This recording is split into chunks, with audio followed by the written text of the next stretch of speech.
এ বাবা, চাল শেষ, কি হবে এখন? ও তো বাইরে গেছে, সেই ফিরতে ফিরতে রাত্রির হয়ে যাবে। আর আমার কাছে তো একটাও টাকা নেই যে চাল কিনে নিয়ে আসবো। আবার ছেলেটাও স্কুলে গেছে, এক্ষুনি ফিরবে, ফিরলেই খেতে দিতে হবে। কি যে করি।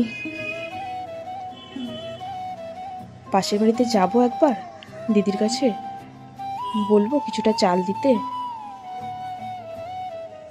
না, যদি আবার কিছু বলে, না যাই, গিয়ে তো দেখি একবার, যদি দেয়।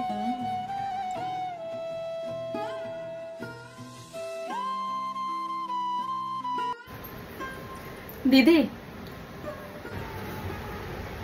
আরে দিদি তুমি, আসো আসো। বলছি একটু চাল হবে? কেন হবে না, নিশ্চয়ই হবে। চাল একদম বাড়ন্ত, আর ও সেই বাইরে গেছে, আস্তে আস্তে রাত্রির হয়ে যাবে।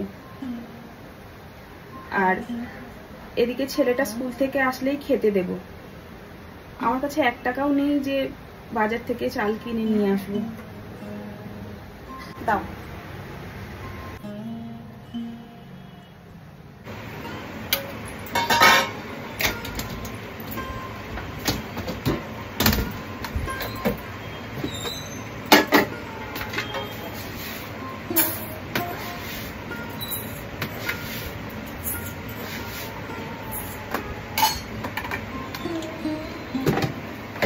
ও ফিরলে আমি কালকেই তোমাকে দিয়ে যাবো চাল।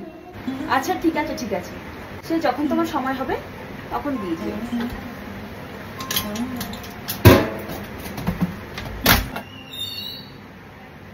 এলাম।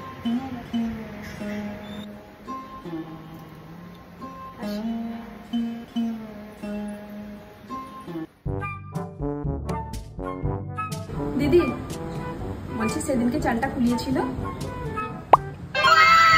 বাবা, তোমরা কি মোটা চাল খাও, আমার তো গলা দিয়ে নাম ছিলই না। তোমাদের দাদা, ও তো খেতেই পারলো না, উঠে পড়লো।